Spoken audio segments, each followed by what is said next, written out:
Conversa Cómics. Cómics desde la alcantarilla.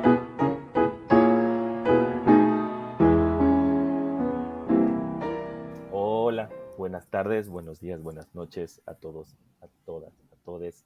Estamos en nuestro episodio 12 de Conversa Cómics, esta vez dedicado a los cómics a escena, y tenemos a Alejandro Espino.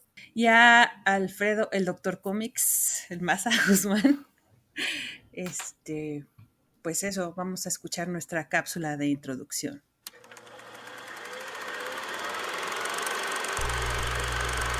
Cómics a escena.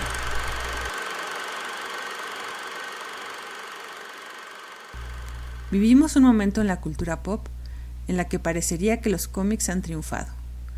Los personajes de los universos superheroicos invaden sin cesar todas las pantallas disponibles en traducciones audiovisuales hechas con mayor o menor fortuna, y diversas plataformas han comenzado a expandir la búsqueda hacia otro tipo de autores e historias que adaptar. Ahí tenemos a los Charles Formans, los Jeff Lemires, los Brian K. Bones. Pero ¿qué pasa con esta relación entre distintos medios más allá de la adaptación y de nuestro contexto inmediato? ¿Cómo han sido estos procesos de intercambio de lenguajes, no solo entre el cómic y el cine, sino en el terreno del teatro como otra disciplina escénica con la que se han generado? Como hemos recalcado en distintos momentos a lo largo de este podcast, el cómic no existe aislado de sus contextos culturales. Influye y se deja influir por las diferentes urgencias históricas, sociales, artísticas, y lo que nos interesa destacar en este episodio es que la relación con formas como el cine y el teatro se ha dado de maneras más profundas que esa que superficialmente ve a los cómics como simples storyboards para los blockbusters superheroicos. Pues como veremos, las adaptaciones e intercambios ni se han restringido al estadounidense, ni a lo específicamente superheroico, ni son una novedad de los últimos 20 años.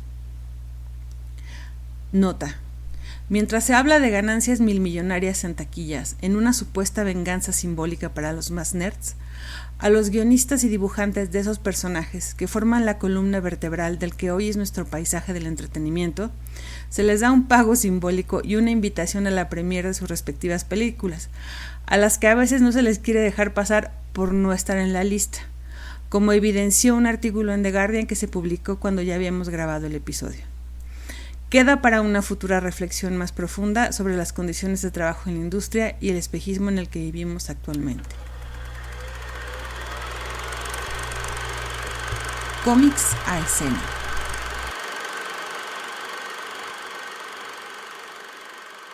Como acabamos de escuchar, vamos a hablar no solamente de los cómics en el cine, sino de todas las conexiones que hay a través de la adaptación, la teatralidad, y todos esos menesteres y sus vínculos con las pantallas y las escenas que tienen los cómics. Y lo primero que se nos ocurre o que se nos ha ocurrido plantearnos es cómo el cómic también abreva en cierta medida del cine para su composición, ¿no? A mí siempre me ha parecido que es como una de las ideas, y eso recuerdo mucho que cuando era más niño se le conocía a los cómics como el cine de los pobres, que era como un poco despectivo y bastante feo, pero era como como sustituto mediático del cine al que no podían acceder todo el mundo, y que creo que desde ahí podríamos pensar la idea del cómic y sus relaciones con el cine más allá de las adaptaciones clásicas de los universos Marvel que hacían las pantallas de una manera extrema para mi gusto. Sí, creo que ese era como una de las, como de los temas desde que planteamos este episodio, era, además de hablar como de esta cosa, como de la adaptación, que es como, pues sí es como, digamos, lo que rige mucho como la idea de la relación entre cómic y cine cuando uno la menciona. Creo que es una inquietud que compartíamos, esta de qué pasa como a este nivel más narrativo, más estructural, entre, o sea, como en esta relación que hay entre, o sea, porque sí es innegable que el cómic y el cine están vinculados, como por muchas cosas, pues, como por ser productos de entretenimiento, obra, como este tipo de materiales que, como dices, o sea, el cómic sí tuvo como esta cosa de ser el entretenimiento más accesible comparativamente. Además, pues esta cosa como de que compras, sobre todo antes, por ejemplo, que tenías esta cuestión como de comprar una historieta y luego la rentabas como en la tiendita de la esquina o se la pasabas como a muchas personas. Entonces, sí existe como esta cuestión como a un nivel, digamos, de consumo, pero también está esta otra parte como de como lector te implicas con este tipo de historias que te está contando un cómic y que son parecidas también, sobre todo si es una cuestión que pasa más a partir de mediados del siglo XX, o sea, sí es como algo que sucede como muy a partir de los 30 y los 40, que el cómic empieza como a cruzar mucho códigos de representación, por ejemplo, o sea, como el cómic trata de imitar ciertas cosas que ve del cine, pero también el cine empieza a nutrirse como de personajes y empiezan a hacer pues justo las adaptaciones o como empiezan como a querer aterrizar en las pantallas estos imaginarios que surgen como en las páginas. Y pues esto altera, o sea, como estos entrecruces pues alteran de manera irrevocable la forma en la que se hacen los cómics. O sea, sí hay como, por ejemplo, hay un artículo bien interesante que podemos luego pasar en la página de un autor que se llama Saladin Ahmed, que él ahora es guionista de cómic él mismo, es como novelista fantástico y hace como muchas cosas, pero él habla en este artículo de cómo se va decantando el cómic hacia esta representación que busca emular lo cinematográfico y cómo quiere, o sea, como si se pierden muchas de lo que hablábamos en el episodio de los cómics y el arte, como de esta cosa experimental que tiene el cómic a nivel muy gráfico. Cuando el cómic tiene que competir por espectadores, lectores, empieza a decir, bueno, pues vamos a hacer como peliculitas, miniatura, en los periódicos y hacemos, por ejemplo, son como muy famosas estas ideas como de los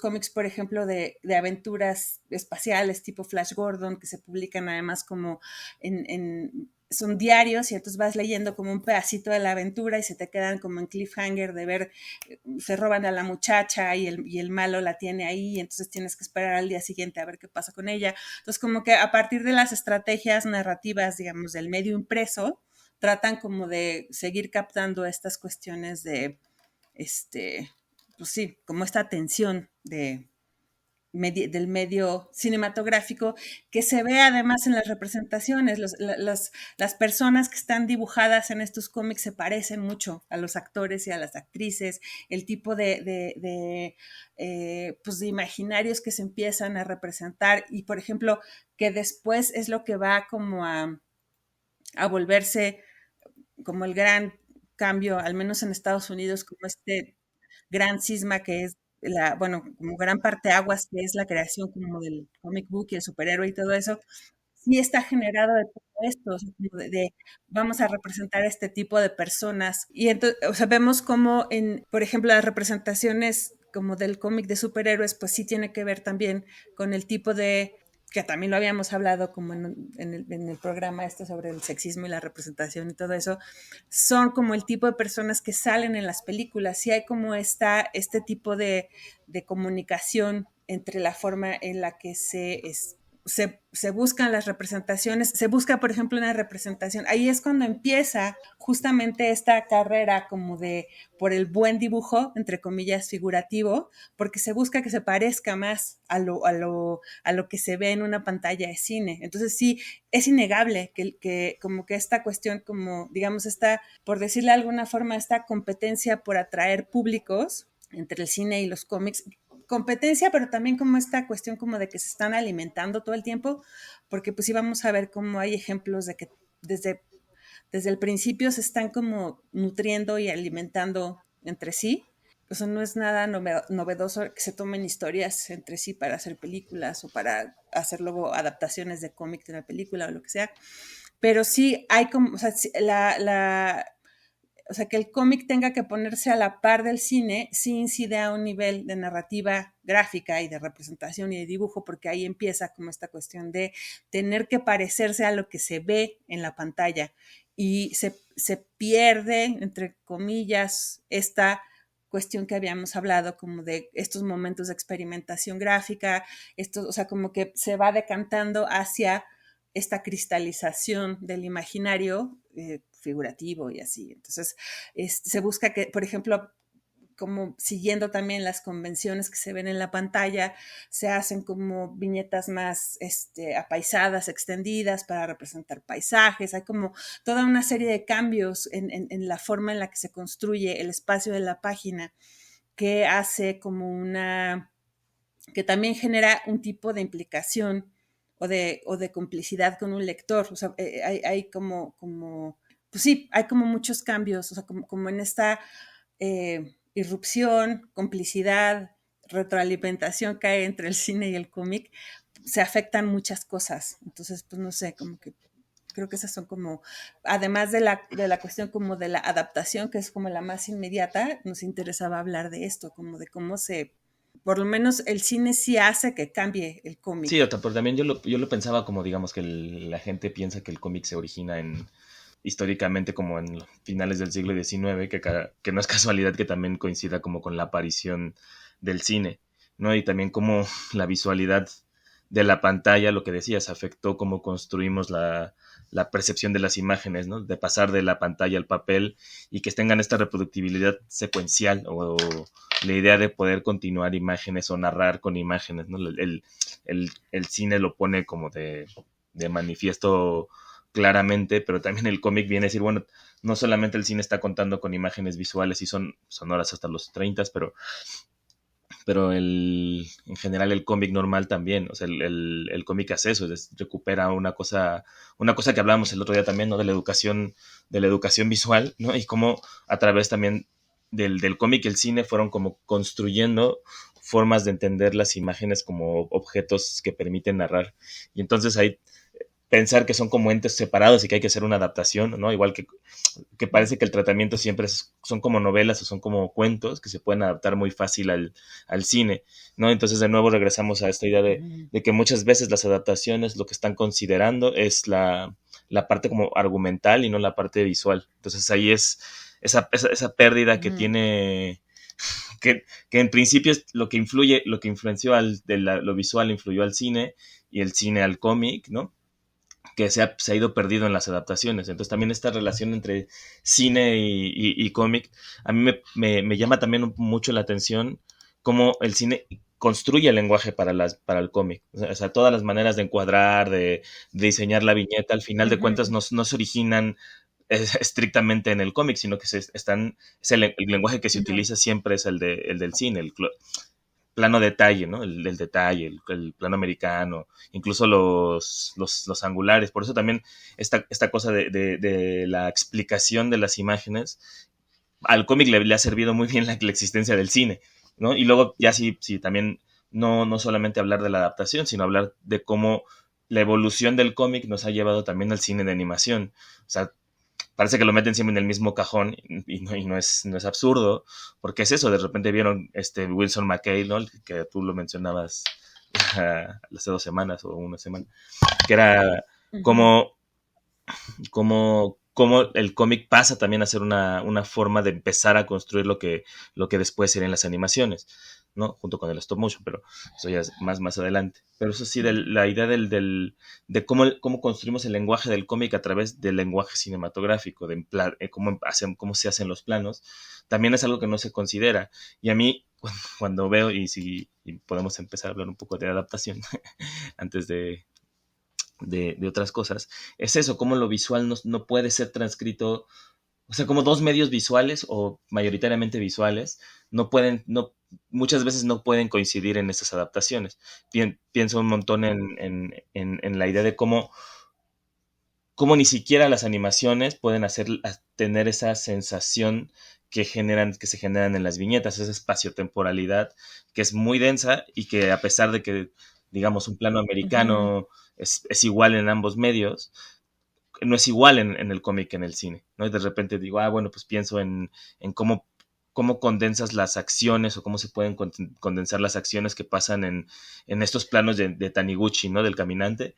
Entonces, eso si lo pasas a una pantalla o sea, te dura un segundo. En cambio, esas viñetas tienen otra temporalidad. A mí lo de la adaptación al cómic siempre me va a pasar por la temporalidad, porque sí creo que están en dos Sí. momentos o en dos formas de comprender el tiempo bien diferentes. Sí, y eso creo que es como uno de los fallos que hay como en la concepción de esta relación que hay entre los medios, porque yo sobre todo he escuchado como mucha gente de cine que dice, no, pues es que adaptar un cómic al cine es relativamente sencillo porque ya tienes como un storyboard, ya está ahí hecho todo. Y entonces se me hace, justamente siento que a mí sí me encabrona un montón como esta idea de como de que porque sí tienes cosas que podrías trasladar hasta cierto punto, pero hay toda esta otra idea de lo que dices, las temporalidades, la cuestión de que es como mi caballito de batalla de la materialidad, o sea, yo, por ejemplo, mi ejemplo es como en este sentido es la adaptación que hacen del Watchmen de Snyder, que todo el mundo dice que es increíble porque está casi calcada del cómic, pero está calcada de una de las líneas argumentales. O sea, ese cómic está pensado con una serie de elementos extras a lo que pasa en la película que no puedes meter, o sea, como que toda esta cuestión que sucede cuando tú eres un lector de páginas o digo, como esto fue pensado para páginas, yo me imagino que se puede leer digital, nunca lo he leído digital, no sé cómo sea la experiencia de lectura, pero la cuestión es que lo que tiene Watchmen justamente es que gran parte del impacto que tiene es la experiencia de lectura. La idea de que el capítulo de Rorschach sea como en espejo también, o sea, como que hay toda una serie de decisiones eh, como de tanto del guionista como de Dave Gibbons a la hora de aterrizar esto, o sea, que tengas todas estas cuestiones como los paratextos, el archivo de Rorschach, como su file del manicomio donde lo tienen, o recortes de periódico, todo esto, el mismo cómic dentro del cómic que están leyendo, que es esta historia de piratas, que es increíble, o sea, como que todas estas lecturas sobre lecturas que son lo que hacen que Watchmen haya sido lo que fue en su momento. Y además, una cosa que sucede como con estas adaptaciones que hacen muy calcadas, que la experiencia de intimidad que tienes, de lectura íntima que tienes con un cómic, a la hora que yo escucho, yo me muero de pena ajena escuchando en voz alta los diálogos tal cual. O sea, y eso sí es una cosa como quizás es muy personal o eso, pero cuando escucho como al doctor Manhattan hablar en voz alta y con esa cosa, me es así como, esta cosa es espantosa, o sea, como en el sentido de, el diálogo es así como tal cual el que escribió Alan Moore, pero leerlo como justo en esta cuestión de la experiencia de lectura íntima, como de lectora, como con mi cómic yo sola, a la hora que lo ves como en pantalla, como con más gente, sí fue una cosa como de, no, o sea, esto no estaba pensado para que lo escucháramos todos juntos porque es vergonzoso. O sea, sí, habría que haber hecho justamente un trabajo como de tal cual de adaptación, quizá más de otro tipo, para que no, al menos no sé, yo creo que hay mucha gente hay mucha gente a la que sí le parece fantástica esta adaptación. Y por ejemplo, hay otras adaptaciones que son igual como más textuales que me gustan más, pero esta sí me parecía así como, no, es que todo, o sea, como que estás perdiendo un montón de cosas de esta otra parte del cómic, como de la materialidad y la experiencia de lectura y no sé qué, que pues sí soy como muy ñoña en ese sentido, pero siento que sí forman parte como de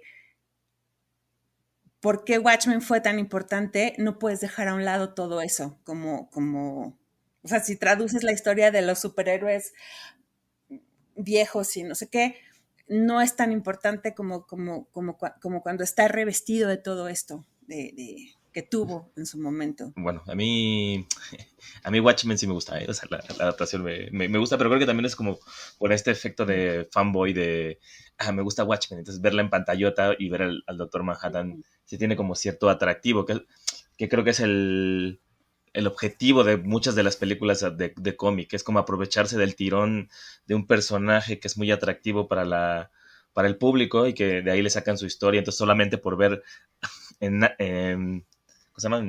En live action, ¿no? A un superhéroe. Sí. O sea, de repente es como de. Pero no, pero sí, y sobre todo el tono que tuvo la película no me parece malo. Lo que creo que tienes toda la razón es que se pierde muchísimo. O sea, y no es una cosa de ganar y perder, sino que creo que uno de los encantos que tiene Watchmen, sobre todo, es esa forma de narrar en el cómic, ¿no? O sea, Alan Moore y Dave Gibbons sí tenían como una idea narrativa muy pesada, simplemente desde el primer capítulo, si no mal recuerdo, son los diarios, o sea, de que sea un diario y que decías, ¿no? Que se ponga una voz en off diciendo, el diario de Rothschild, ¿no? De Rothschild, así, con la fecha, una voz en off, pierde ese sentido de intimidad, que sí, que en el cómic está basado en esa narración y va cambiando de narrador a partir de cada número. Eso sí es como la imposibilidad de cómo traduces eso a una pantalla. Que de repente creo que, y eso es la performatividad o la inteligencia del creador de la película o del que está tomando como base un cómic, porque también creo que, y eso es, no sé, de esos especialistas en adaptaciones igual me matan, ¿no? Pero creo que también ese es uno de los principales problemas, pensar que la fidelidad es lo importante cuando uno hace un traslado de un cómic o de un libro a una película. Entonces de repente pienso, y eso es así, a mí y aquí me parece que la propia película usa de base un cómic, que es la de American Splendor, ¿no? Que la adaptación me parece una genialidad, porque la adaptación lo que pasa es que no es una adaptación literal de ninguna de las 700,000 páginas que escribió Harvey Pekar, sino que van como tomando fragmentos de diferentes cómics, al mismo tiempo es como una suerte de documental, de interpretación de la vida del propio Pekar, se encuentra con Paul Giamatti en algún momento de la película, entonces es como una transcripción de la creación de cómic a la pantalla, entonces no sabré, o sea, incluso no podría ser si es una adaptación como tal o si es no sé, un experimento visual. Pero también es interesante porque la cuestión que hace American Splendor es contar la vida de Harvey Pekar en Cleveland, y la película es como una extensión más de esa vida que quiere retratar. De hecho, y ahí esa es como la triple vuelta de tuerca. O sea, Harvey Pekar hace American Splendor y después hacen la película de American Splendor y después Harvey Pekar hace un álbum que se llama Our Film Year, ¿no? Que es el año que grabamos la película. Entonces, el año que hicimos la es una locura porque de repente ya hay como que del cine al cómic, del cómic del cine al cómic, del cómic al cine, y todo está como envuelto como en dispositivos muy adecuados para cada medio, y no es esta cosa de, pues como tengo que contar la historia, va a ser casi la adaptación del primer volumen de American Splendor, y entonces ahí la decisión de ¿cómo se llama el director? Son dos directores, es una chica, es Cherry Springer, creo que es. Y Piedri. Sí, la directora es Cherry Springer, pero el otro no me acuerdo. Tiene un nombre ahí medio raro. Pero es eso, o sea, como no necesariamente se tiene que adaptar una película para que sea buena, sino que tienen que como recodificarse y utilizar esa performatividad que los cómics tienen. También es eso, a mí me parece súper importante como pensar, ¿no? Cómo el propio cómic crea sus propios mecanismos legibles, ¿no? Que los hacen más comprensibles hacia el público, y que el cine tiene los suyos propios, entonces sí, se pueden combinar perfectamente bien, lo que decíamos, de un lado para el otro, pero también en esta cuestión de, pues no necesariamente tengo que adaptarlos, ¿no? Que igual hay de otros medios también, luego lo pienso y creo que también, de repente, me parece, siguiendo hablando de Watchmen, de pensar, el Watchmen es un cómic bien silencioso. O sea, tiene momentos donde hay mucho diálogo, pero hay unas páginas y páginas donde es pura imagen. Y esa imagen en el cine, obviamente, si pones, Mm. si al menos es Tarkovsky, que sería una belleza, ¿no? Puro silencio no es atractivo para una película de 2 horas y media, tiene que estar musicalizado, entonces no hay esta como estas, Ujú. es que de repente me acuerdo cuando está como en el cómic, cuando está Mr. Manhattan en el planeta ahí sentadito, como Sí, contemplando el fin claro. del mundo. El cómic no tiene sonido, y en cambio en la película ya hay unas canciones que se oyen bonitas, pero dices, no es la esencia del cómic, ¿no? Y suena así como bien esencialista de, ay, Ujú. sí, cada cómic tiene su esencia, pero yo creo que sí. Pero si no logras capturar como la tonalidad o la forma de que tiene cada cómic de presentarse, por ejemplo, esa intimidad, me parece bien interesante. ¿Cómo trasladas Ujú. esa experiencia de lectura del cómic? Porque aparte del cómic incluso el cómic no se puede leer en voz alta, o sea, es esta imposibilidad de compartir la lectura del Sí, cómic. por eso, no sé, y es interesante cómo se busca hacer estos traslados, por ejemplo, o sea, estamos hablando como de esta parte como con el cine, pero está también, a mí me llama mucho la atención que, por ejemplo, Fun Home lo hayan hecho musical en el teatro. O sea, como que yo no lo he visto, he visto a lo mejor un par de números ahí como en YouTube que están grabados, pero se me hace como estas traducciones, como a ver, esto que es muy famoso como en este medio, vamos a tomarlo y lo volvemos como, ahora adaptamos como a que tenga música y a que haya como los actores cantan y bailan en escena todas estas historias de la niña que luego sale del closet y el papá que resulta que también era gay. Entonces como que toda esta historia como de el drama familiar, de repente ya es como musical de Broadway. Siento que hay justo esto que, como esta idea de, dicen que es muy bueno, yo no sé, te digo que solo he visto como números sueltos y siento que es como una cosa que sí habría que ver. Y además experimentar justo en esta cuestión del espacio del teatro, que es otra cosa, o sea, como ir y experimentar una cuestión que está en vivo y ves a la gente eh, actuando y haciendo como, o sea, como que es una experiencia vivida muy diferente. Digo, en el cine también estar en una sala de cine es diferente a lo que hacemos ahorita todos como en las pantallas domésticas, pero creo que sí, por ejemplo, y además es interesante que sea una cuestión autobiográfica vinculada con el teatro porque es una, digamos, es como otro de los temas que queríamos tocar, que sí es una relación de la que se habla, o sea, digamos, como desde la teoría y todo eso, sí se habla de que el cómic utiliza recursos que son cercanos a lo teatral para implicar como al lector con el protagonista. Entonces, como justo esta idea de generar,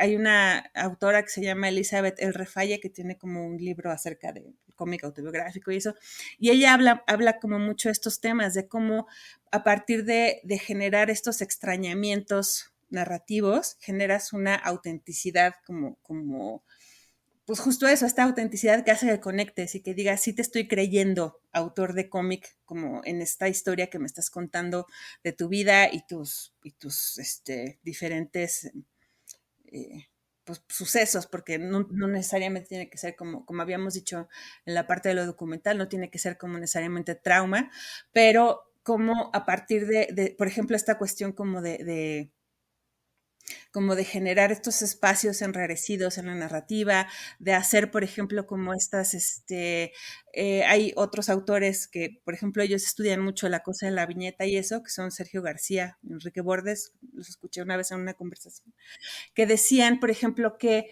las páginas como de viñetas, por ejemplo, la famosa, que esta es curiosamente como la composición más usada en Watchmen, que es la de la página de 3x3, o las tiras, o por ejemplo, como este tipo de composiciones muy clásicas de página, que son como las que usa alguien como Daniel Klaus o ellos, al final te generan una cuestión más intimista y ellos, o sea, como que esto está más cerca de ser teatral que de ser cinematográfico. O sea, la búsqueda de la intimidad y de la relación íntima con tu espectador,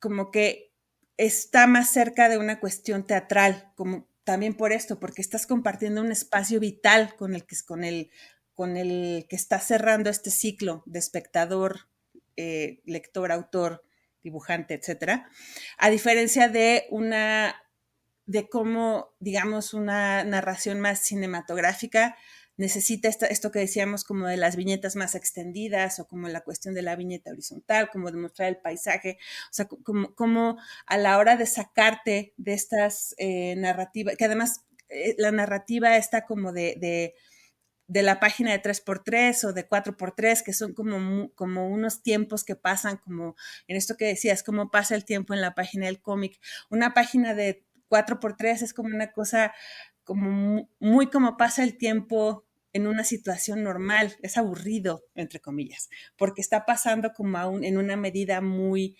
pues es la misma medida todo el tiempo. Adentro de los cuadros pueden pasar un montón de cosas, que esa es, digamos, ahí sería, digamos, como otra unidad de medida de tiempo. Pero la cuestión es que tu página está compuesta de una forma muy, pues eso, como muy, pues muy pausada, no es una página que esté buscando romper nada, o sea, tiene como esta especie de machote gráfico y eso hace como que percibas el tiempo de una forma como muy homogénea, solamente con ver estas composiciones. Entonces, por eso también hay mucha gente que ahorita, bueno, entre que hay mucha gente que es muy fan de estas páginas de 3x3 o de 4x3, y hay mucha gente que reniega de ellas, porque también dicen es que Watchmen ya quemó este tipo de páginas, porque también justo lo que hizo Watchmen como cómic un poco fue como explotar esta composición para hacer una serie de cosas más de aventuras y de ese tipo de ideas. Entonces sí, como esta idea de cómo generas esta cuestión como de intimidad con tu lector, con tu espectador, como a partir de cómo estás componiendo una imagen. Me parece bien curioso que fue esa adaptación. Yo no sabía que era musical. Sabía que había la de teatro, pero no que era un musical. Sí, es musical.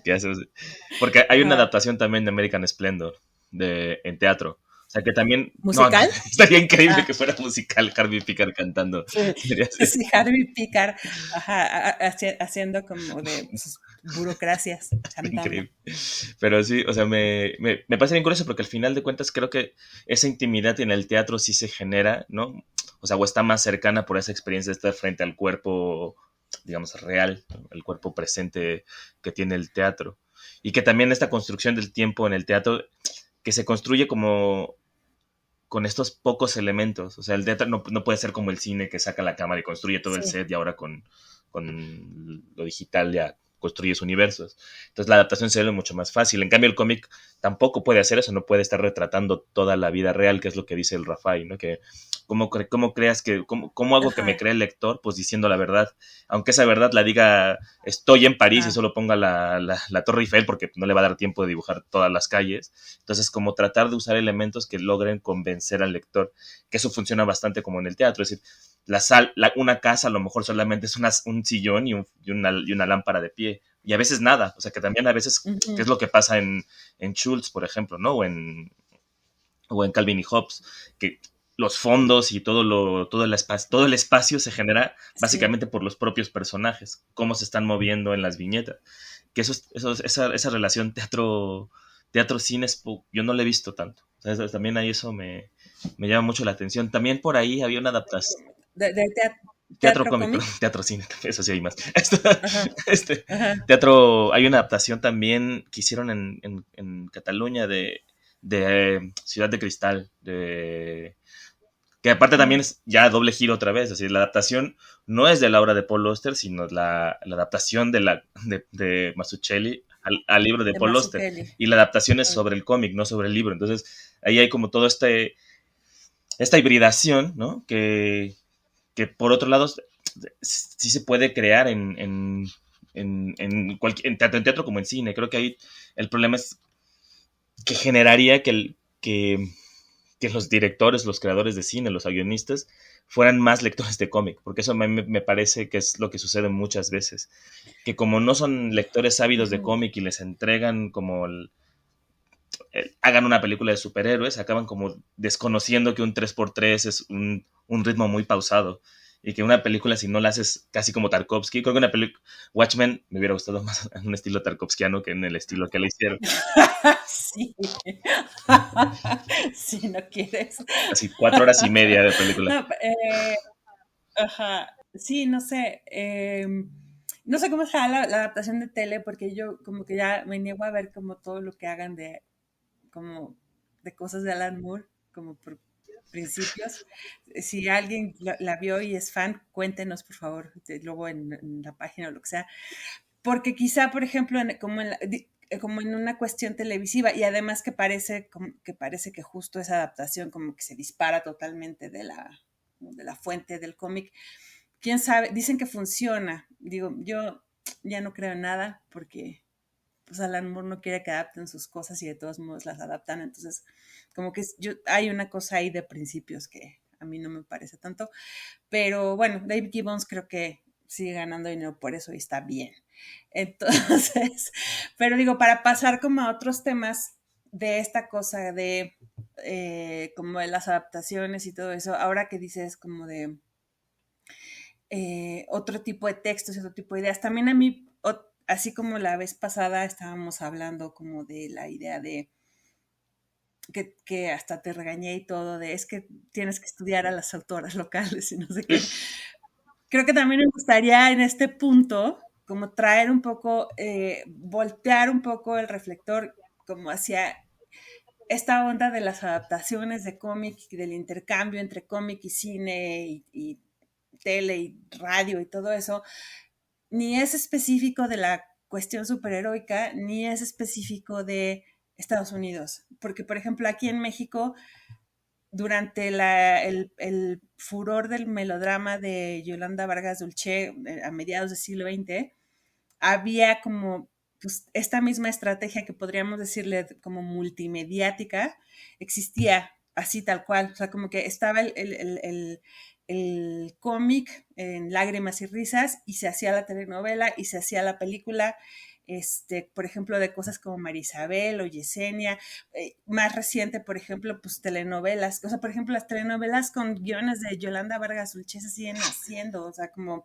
María Isabel, ¿cuántas versiones ha tenido? O ¿cómo se llama? La Rubí, o por ejemplo, con todo, que además no vamos como tampoco a soslayar como toda la problemática de representación, por ejemplo, el pecado de Oyuki, que tenía como toda esta fama de que se habían ido a filmar a Japón la telenovela y tiene como 3 escenas que repiten una y otra vez de Japón y lo demás es en el Ajusco. Y además tiene toda esta cosa horrenda de Yellow Face, que pues, o sea, Ana Martín con el ojo jalado y Salvador, no me acuerdo cómo se apellida, haciendo como un fake Toshiro Mifune del Ajusco. Es como una cosa muy extraña. Eh, sí tiene como todos los problemas que tienen todas esas historias o sea, sí, como de cómo se percibe a la mujer y cómo, por ejemplo, en el caso de el pecado de Oyuki, pues es un orientalismo espantoso, pero por ejemplo, no es peor que lo que pasa con el complot mongol y todo el mundo está ahí como, qué maravilla, complot mongol En sus 2 versiones, que son y pésimas. sigue saliendo.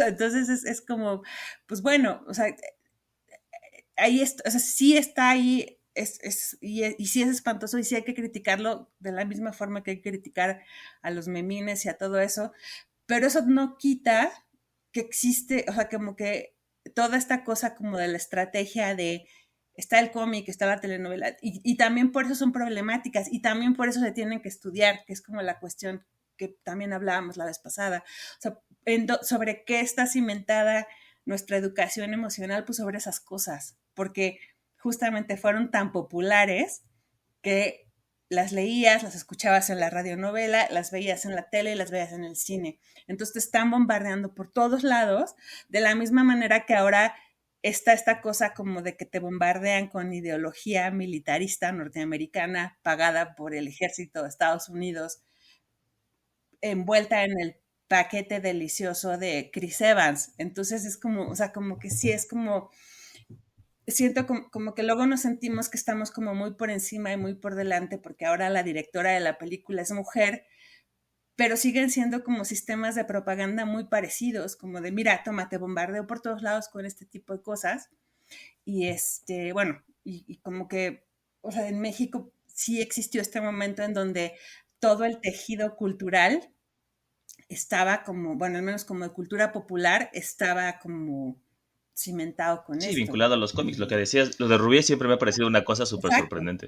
O sea, el Rubí que era un Ajá. cómic y luego pasó a ser una telenovela y luego otra telenovela y luego otra telenovela y seguramente el año que Y viene película y luego también. seguramente el año que viene otra telenovela. Pero además, adaptación que hagas de Rubí, la gente la ve y el final de Rubí se paraliza. O sea, todavía el último que hubo, no creo que no el último, sino como el anterior, estaba paralizada la ciudad como para ver qué iba a acabar la telenovela que ya hemos visto 4 veces y hay una película con Irán Neori que pasan todas las semanas. Entonces, hay Y que la dirige, como y que la dirige una... Tawada, ¿eh? O sea, aparte eso, o sea, todo el mundo Tawada del de Sí. hasta el viento tiene, ¿cómo se llama? Hasta el viento tiene miedo, ¿no? Hasta el viento tiene miedo y el libro de piedra y todo eso. Sí, No sí, sí, sé, sí, Tawada. eso sí no sé, pero yo esa sí la he visto varias Sí, no, o veces. sea, claro, o sea, como que el regaño sí, sí, sí llega, pero, pero no, Sí, pero no te estoy no, regañando pero ahora, es nomás era interesante como por, cómo el o sea cómic que, mexicano sí ha tenido como una ajá, evolución lo que decía es que a mí me sorprende mucho que la gente diga, es que ahora hay un mundo de adaptaciones de cómic, pues desde los 20 casi, casi que hay adaptaciones de cómic. Y los de México ujú, pareciera que no hay, pero, o adaptaciones bien raras, como a mí sí me gusta mucho como el tejido cultural que decías, ¿no? Que sé cómo se construyó a través de los cómics de manera muy sí, rara y muy criticable por todos los estereotipos que generó, etcétera, ¿no? Pero que a mí Calimán, o sea, yo de niño escuchaba Calimán en el radio, o sea, entonces mi papá me lo ponía. Y luego me enteré que había un cómic que había salido antes, y luego, o sea, como también desde, ujú, desde otros, o sea, como que la mediatización del cómic y cómo se va como combinando con otro, esto transmedial que ahora le llaman, o sea, es como de, o sea, lleva ya eso, bastante ajá, tiempo, y que está bien que exista ese tiempo, ¿no? Y que tampoco es lo que sí, me desespera un poco, no me desespera, me parece contradictorio es que toda esta gente que medio lo sabe o debería saberlo, lo presenta como una nueva envoltura. Es como decir, bueno, ahora es transmedial porque hay una parte en cómic, otra parte en el internet y otra parte en la pantalla. Es como de, nada más porque no había internet en los 60, ujú, porque si, yo no me sí, imagino así a las telenovelas que la Dulce hubiera inventado en Twitter, por ejemplo. O sea, esas posibilidades que de repente... puta. Sí, sus stories de Instagram todas dramáticas y así. Sí, no, increíble. Sí, y así, no sé, por ejemplo, como en México, otro caso que a mí me gusta en particular es como en Italia, porque creo que hay también, hay como se alimentan también un montón las películas y los cómics en Italia como de, y justo sin hacer adaptaciones literales de ninguna historia, porque luego ves las películas y no tienen nada que ver como con alguna historia en particular y eso, pero rescatan elementos de los cómics y, por ejemplo, bueno, está esta película, hablábamos antes de empezar el programa, la de Diabolique, no me acuerdo cómo es de la otra parte del título, pero ese es como uno de estas historias como está dirigida por Mario Bava, entonces tiene como toda esta cosa, todo el colorido Mario Bava y es increíble. Entonces, y es una adaptación de un cómic que además está como la cosa que a mí me encanta, que está hecho por unas mujeres que son Angela y Luciana Giussiani. Entonces, hay, está o sea, como el cómic nutre eso. Esta otra que platicábamos también, la de Baba Yaga, que es como esta película eh, como más hacia el sexy terror, que está inspirada en una de las... está inspirada en el personaje de Valentina de Guido Crepax, pero no, o sea, no es una historia en específico, como que toma los personajes y se hace como su historia ahí de sadomaso con mujeres guapas y doblaje en inglés, que es increíble. Y por ejemplo, este caso que es bien particular, el de esta película que se llama De la Morte del Amore, donde sale Rupert Everett, que es una película también de finales de los 80, y que a partir de esta película, este cómic que se llama Dylan Dog, el protagonista tiene los rasgos físicos de Rupert Everett, o sea, como que sí es una cuestión de, como esto que decíamos, cómo se están nutriendo, o sea, los cómics del cine y así, a partir de que se hace esta película de La Muerte del Amor, que también es como un sexy terror, giallo, extraño,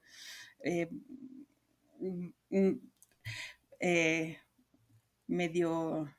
No estoy segura si son vampiros o que es como una de estas cosas como muy salidas de madre italianas, pero sale este compa que es súper guapo, además está jovencísimo en esa película, y a partir de como de todo el look que tiene, en el cómic empiezan a usarlo del protagonista, dibujado en las historietas. Entonces es como toda esta cuestión simbiótica que decíamos de cómo están ahí alimentándose pues todo el tiempo. Y que sí, por ejemplo, en el caso de por ejemplo, la Baba Yaga, que está inspirada en Valentina, es muy bonito como de repente están como sus escenas así policíacas y matan a alguien y matan a otro y llega el investigador y no sé qué, y luego están las partes como sexys y la bruja y lo que sea, pero de repente hacen como unas cortinillas así con los dibujos de Crepax, entonces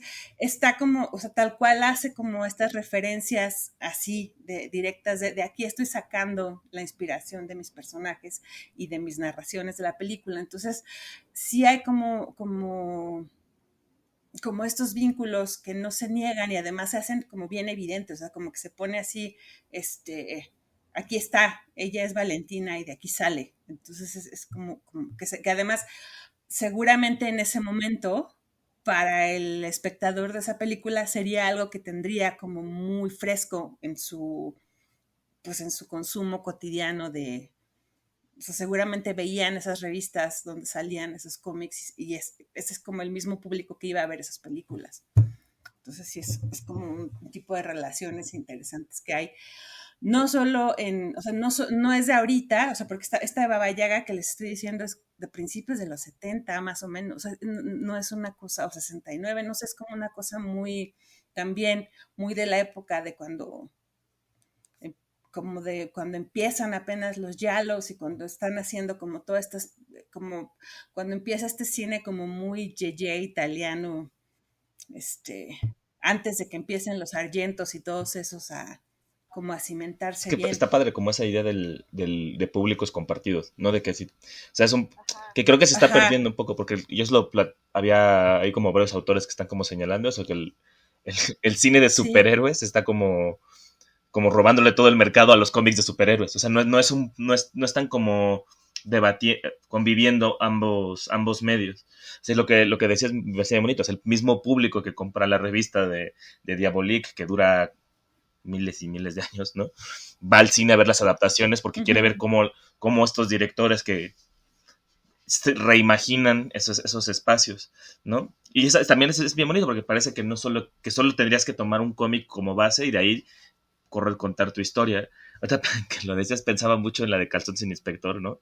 Que es como la gran adaptación mexicana de cómics, que es a partir de los supermachos de Ríos pasa así esta historia pueblerina, de nueva cuenta exoticismo a más no poder, pero que es interesante porque la gente que lee esos cómics también va a ver la película y está como simbiosis entre dos públicos que sí me gusta y que aparte es lo que decías, que parece que solo pasa en Estados Unidos con los superhéroes y a mí de repente me encuentro un montón, o sea, pero de adaptaciones está esta que se llama Quai d'Orsay, que es como la historia de un diploma, sí es un diplomático, sí es cierto, es un diplomático y es una historia como de otro tipo de cómic, no solamente de nueva cuenta las mallitas, que hay cómics de superhéroes que me gustan, no muchos, pero me parece pertinente.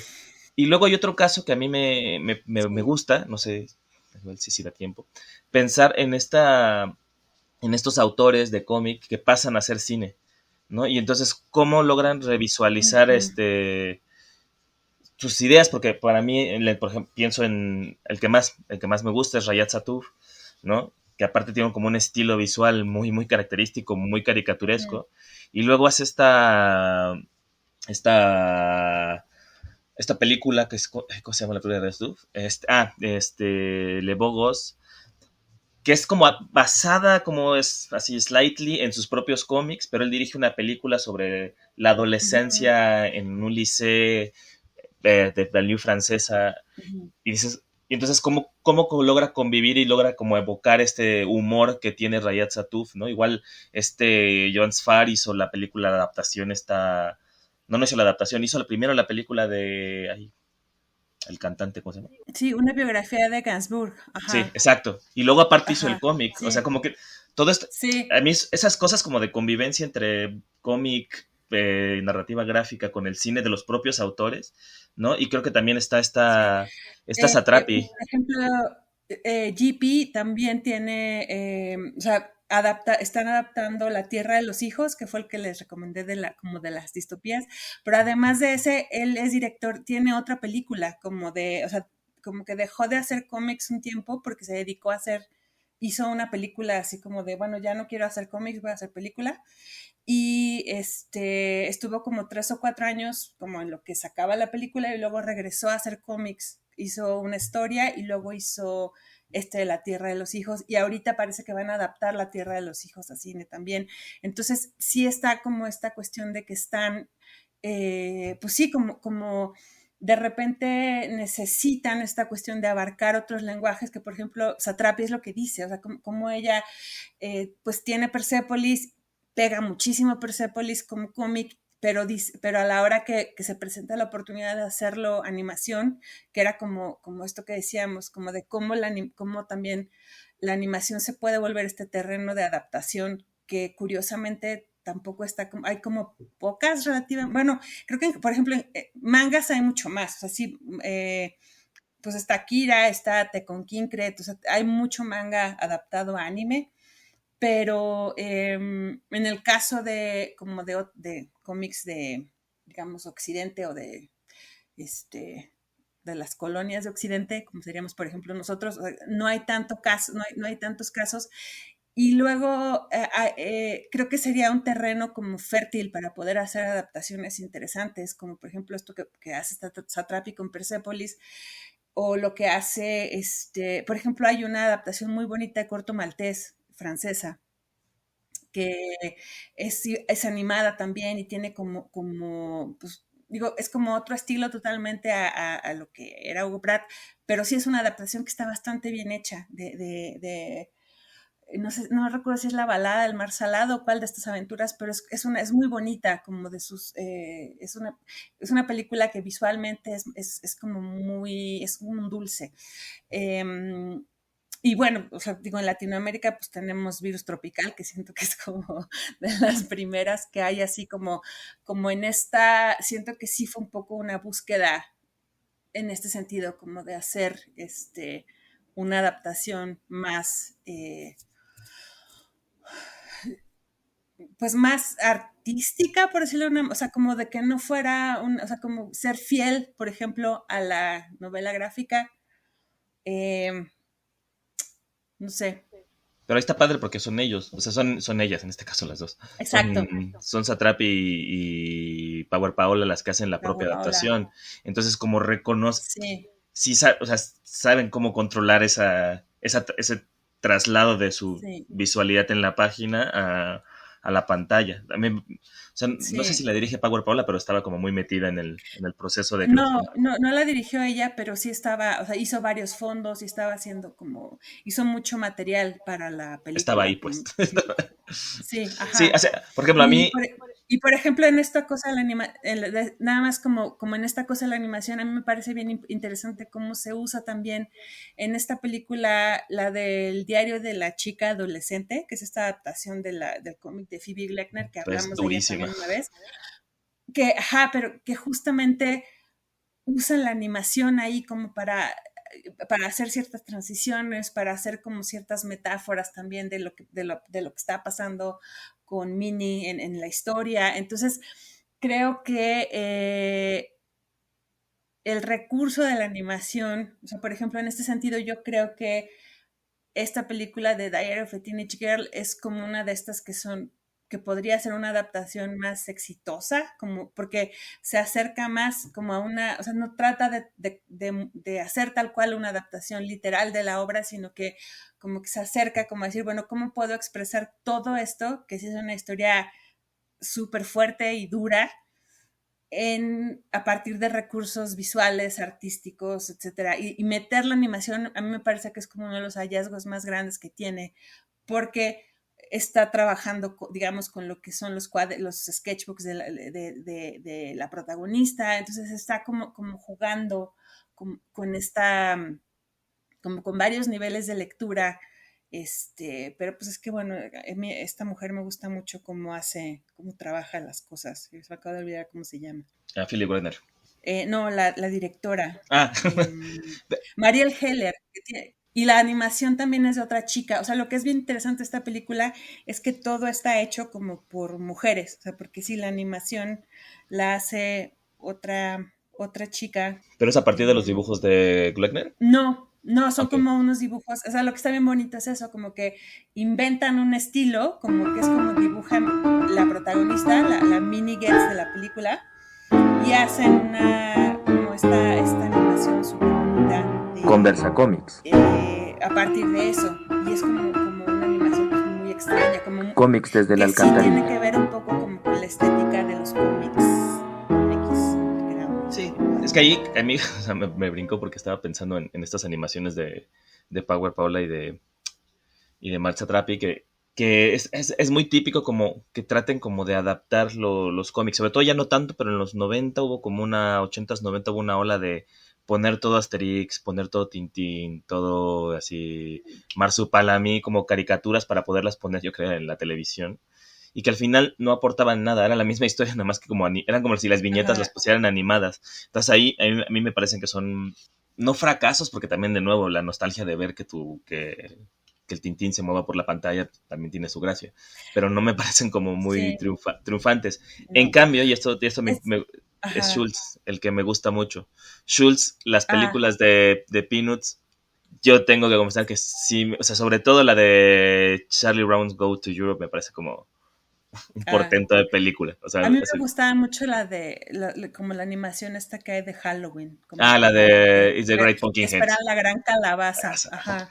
Que ese es un... Sí. Las animaciones es de una chava que se llama Sara Gunnarsdóttir, de Diary of a Teenage Girl, y esa animación hecha a mano, o sea, es como de cuadro por cuadro dibujada a mano, son muy bonitas.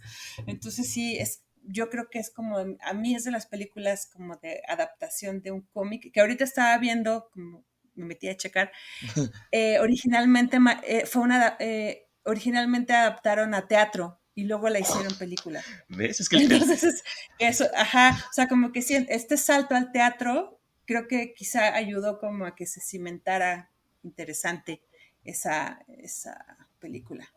Entonces, no quién sé. sabe. Y eso, ahorita que decías lo de las animaciones, me parece también que hay como otro como elemento relación cine-cómic, que son estos autores que como que tienen un estilo muy particular y son luego trasladados a la animación. Es decir, ellos no un poco lo que pasa con Power Paula, ella dibuja y luego la llevan a adaptar. Y aquí hay una peli que salió hace ya unos años que se llama Pierre de Noir o Fears of the Dark, que es una película francesa que juntó a 5 dibujantes de cómic bastante potentes, o sea, eran Bloch, Charles Bourne, Lorenzo Mattotti y Richard Maguire, para que dibujaran como una historia de terror. Entonces, como que ellos no animan, ellos hacen como la historia, entonces lanzan lanzan como los dibujos y luego la historia, cuentan la anécdota. Y entonces la película es la animación de esas historias a partir de los dibujos de estos autores consagrados de cómic, ¿no? Y también está Marie Callou, si no me recuerdo. Entonces también es interesante cómo utilizar la animación como elemento del cine, ¿no? y no la adaptación completa a una película de animación, que eso sería como el traslado más fácil, sino pensar cómo muchas Sí. películas han empezado a utilizar la animación o elementos de cómic, lo que decías, ¿no? Para ir como Ajá. aterrizando ciertas cosas, lo que ha pasado con Crepax también, por eso se me prendió la idea, ¿no? De Sí. introducir el intercambio entre momentos a través de una viñeta o de una viñeta animada, que también pasa en American Splendor. Ujú. Hay momentos en que se Exacto. enmarca en la película como el típico margen de Crump, aparte es Sí. el margen de Crump, y adentro hay una live Ajá. action, ¿no? Hay una entrevista, me parece Sí. cómo, cómo utilizar un elemento del cómic en la visualidad, ¿no? Y ahora ya hay una novela, ay, se me olvidó el nombre, que es también otra forma de remediatizar el cómic, es una novela para niños, para jóvenes adultos, que es de una portuguesa, que se me fue completamente el nombre, que lo que hace es contar, se llama Joana la novela, que es una novela normal de un adolescente, pero va intercalando por momentos como con cómics. Entonces de repente hay como 5 páginas de cómic y la historia sigue. Entonces, Ajá. como, ¿por qué decides contar eso en cómic? Porque está bien, porque el cómic también es otra Ajá. posibilidad de utilizar el O sea, lenguaje. como que justo esa idea de todas las posibilidades que tiene el cómic para insertarse en otros lenguajes, para nutrirlos y también como para absorberlos y ser como nutrido de ellos, que es como, siento que es como una de las cosas que a nosotros nos emocionan un montón y sus posibilidades. Como que aquí podríamos dejarlo por ahora porque otra vez nos emocionamos un montón con este programa y podemos pasar a las recomendaciones de la semana.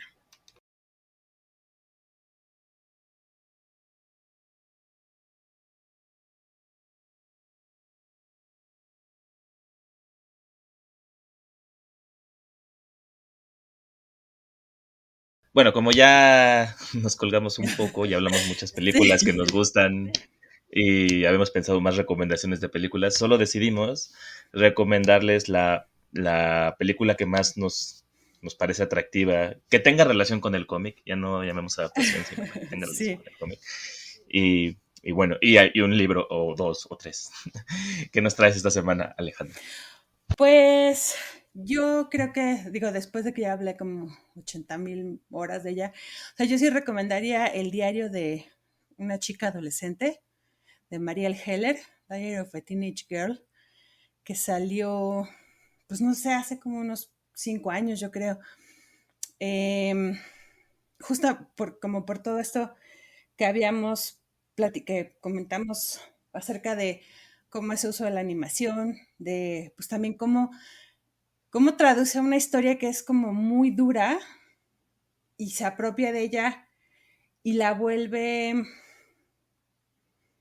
como, o sea, sin hacerla sensacionalista, o sea, porque nunca se vuelve morboso ni nada, pero tampoco le quita toda esa parte incómoda y compleja que tiene la historia de Phoebe Gleckner. O sea, como que no le tiene miedo como enfrentarse a ese material de origen que es bien duro, pero sabe cómo traducirlo para que no sea morboso y así como, miren, les voy a enseñar una adolescente en calzones. Y siento que como que logra hacer como muy bien este equilibrio entre eh, abordar un material que puede ser como muy complejo y muy incómodo y traducirlo de una forma que toma los elementos del cómic, pero utiliza el dibujo, utiliza la parte como del live action, porque además pues, salen actores que son como famosos. Y a partir como de esta cuestión de las representaciones, que son como las fantasías de la chavilla y eso, como que consigue hacer algo que siento que trasciende esta cosa o sea, como donde pudo haber caído una adaptación de este tipo. Y pues, no sé, o sea, como que yo recomendaría esa. Porque además creo que se vio muy poco. O sea, siento que también yo creo que porque está como, el tema no está fácil. Entonces siento que esa película como que pasó un poco. Y luego ya tuvo otras películas que se hicieron más populares. Entonces creo que como que creo que sí es su primer largometraje. Entonces sí recomendaría que vieran esa. Y de leer traigo un fanzine que a mí la verdad me gusta un montón, que se llama Cuaderno del Ojo Dios, de un chavo español que se llama Víctor Solana, que se autoedita como Bistec Negro. O sea, ese es como su, su sello de autopublicación, que lo que hace es que es muy bonito. O sea, como que su punto de partida es que dice, el cine elige un tema, la búsqueda y la presencia de Dios. Y dice, y el ojo es el testigo. Y entonces lo que hace es que como que está dividido en secciones en donde hace adaptaciones de distintas películas, como que desde su punto de vista abordan cosas, temas de la divinidad. Entonces, por ejemplo, tiene una secuencia donde su película elegida es Sardos, esa épica de ciencia ficción donde sale Sean Connery con su hermoso outfit de piel, Simón del Desierto de Buñuel. Entonces, ¿cuáles son? El Evangelio según San Mateo de Pasolini, la del espejo de Bergman. Entonces, tiene un estilo de dibujo así como medio geometricón. Y lo que es muy bonito es que, por ejemplo, ninguno de sus encuadres es como, digamos, lo que sería tradicionalmente cinematográfico, sino que es como una adaptación en cómic, muy cómic. O sea, las páginas son como, por ejemplo, hace como muchas verticales y tiene como un estilo, es muy bonito. Entonces yo lo vi, como que lo vi en Twitter y le escribí, le dije, oye, ¿me lo puedes mandar? Y ya nos pusimos de acuerdo, y me lo mandó. Y se lo compré, fue una cosa como pero sí creo que fue como o sea, tal cual es eso, como, o sea, por ejemplo, que también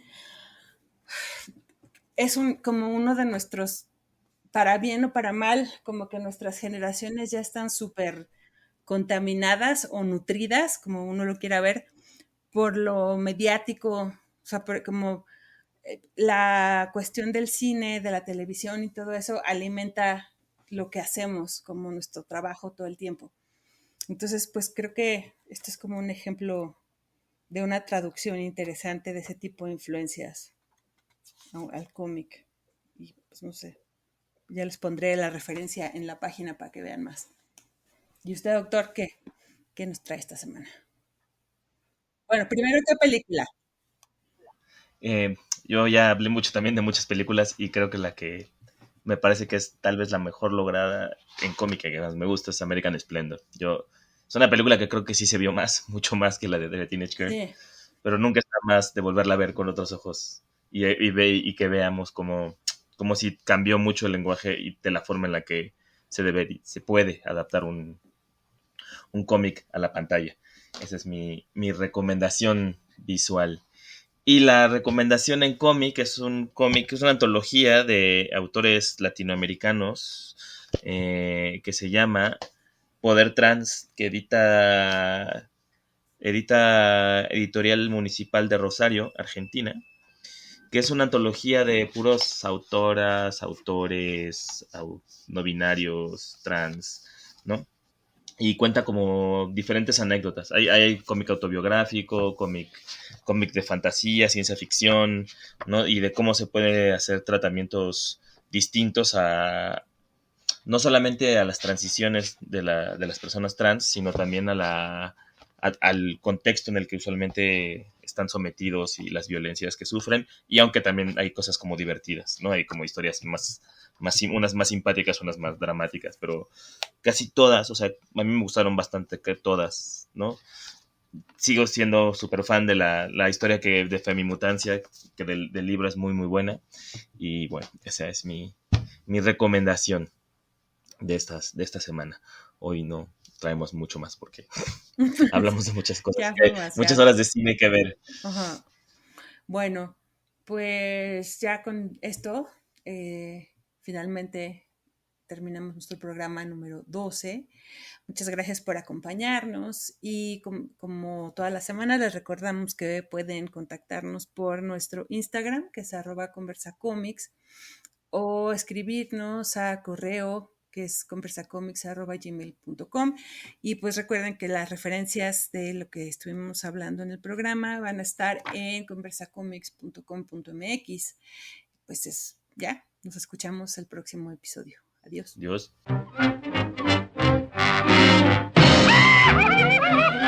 Recomendaciones de la semana.